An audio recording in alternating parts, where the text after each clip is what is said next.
मेरे राजनीतिक जीवन की शुरुआत कांग्रेस पार्टी से हुई, कांग्रेस के झंडे के तले हुई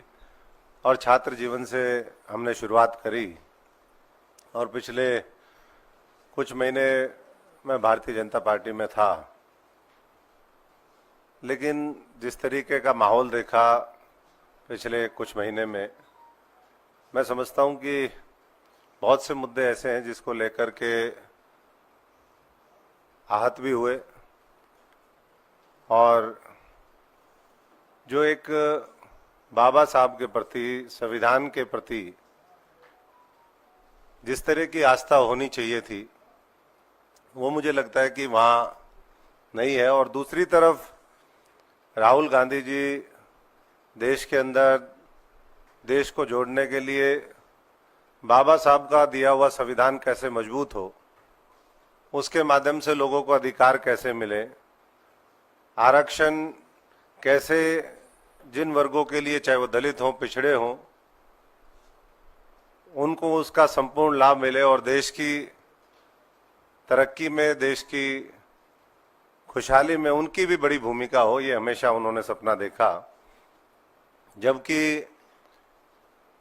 भारतीय जनता पार्टी और जो आज दूसरे दल हैं, वो हम सब देख भी रहे हैं कि किस तरीके से जाति का सहारा लेते हैं, धर्म का सहारा लेते हैं, लोगों को बांटने का काम करते हैं। और पिछले दिनों आपने, हमने सबने देखा कि किस तरीके से, चाहे वो भारत जोड़ो यात्रा हो, चाहे तमाम इस तरीके के कार्यक्रम जो कांग्रेस पार्टी ने चलाए, राहुल जी के नेतृत्व में, खड़गे जी के नेतृत्व में, सोनिया जी के नेतृत्व में, उसने पूरे देश को एक दिशा देने का काम किया। लोगों के अंदर विश्वास फिर जागृत हुआ कि ये देश और मजबूती से आगे बढ़ेगा जब कांग्रेस पार्टी देश के अंदर मजबूत होगी। और वो चुनाव लोकसभा के हुए, हमने नतीजा देखा, कांग्रेस ने अपनी टैली को डबल किया। राहुल जी को एक मजबूत नेतृत्व के रूप में आज पूरा देश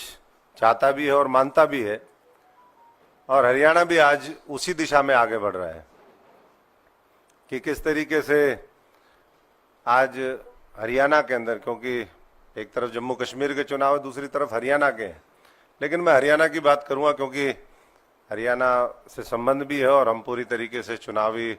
इस समर में अभी देख भी रहे हैं कि किस तरीके से जाति का सहारा लेकर के, जहां धर्म चले वहां धर्म चलाओ, जहां धर्म ना चले वहां जाति चलाओ। ये आज मैं समझता हूं कि भारतीय जनता पार्टी की नीति है और इसको देख करके और हमें और ज्यादा, मैं समझता हूं कि हाथ हुआ। और यही सब देख करके आज हमने फैसला लिया, कल राहुल जी की उपस्थिति में महेंद्रगढ़ के अंदर मैंने पुनः कांग्रेस पार्टी को ज्वाइन किया, क्योंकि जैसा मैंने कहा कि शुरुआत ही यही हुई। कांग्रेस पार्टी ने बहुत कुछ दिया भी। आज जो भी हम हैं, कांग्रेस पार्टी की देन है। अगर आज कोई दल मुझे लेता है या लिया किसी ने, तो मैं समझता हूं कि वो कांग्रेस का दिया हुआ ही था, जो हमें कांग्रेस ने सिखाया, दिखाया, लोगों के बीच में संघर्ष करने का मौका दिया, उसी के आधार पर। तो मैं आज इस राहुल जी की जो लड़ाई है, कांग्रेस पार्टी की लड़ाई है, देश जोड़ने की लड़ाई, संविधान बचाने की लड़ाई, बाबा साहब के सपनों को पूरा करने की लड़ाई, उसमें एक बार फिर हम राहुल जी के साथ खड़े हैं, कांग्रेस पार्टी के साथ खड़े हैं। और मैं हरियाणा के तमाम दलितों को, पिछड़ों को, शोषित वर्ग को, जिनके अधिकार छीने गए हैं, उन सभी से ये आग्रह भी करता हूं, अनुरोध भी करता हूं कि फिर दोबारा हमें हरियाणा को नंबर 1 बनाने के लिए, हरियाणा को उसके लोगों का अधिकार मिले। हमने सबने देखा, हमारी तो लगातार लड़ाई रही, उस समय भी जो आज का सत्ता पक्ष है उसके खिलाफ, चाहे वो किसान आंदोलन हो, चाहे युवाओं की बात हो, चाहे कोई भी वर्ग हो। तो मैं सभी से एक बार फिर अनुरोध करूंगा कि पूरा हरियाणा, कल हरियाणा के अंदर वोटिंग होनी है, पूरी मजबूती से अपने एक एक वोट का, जो बाबा साहब ने संविधान के माध्यम से अधिकार दिया है, उसका सदुपयोग करके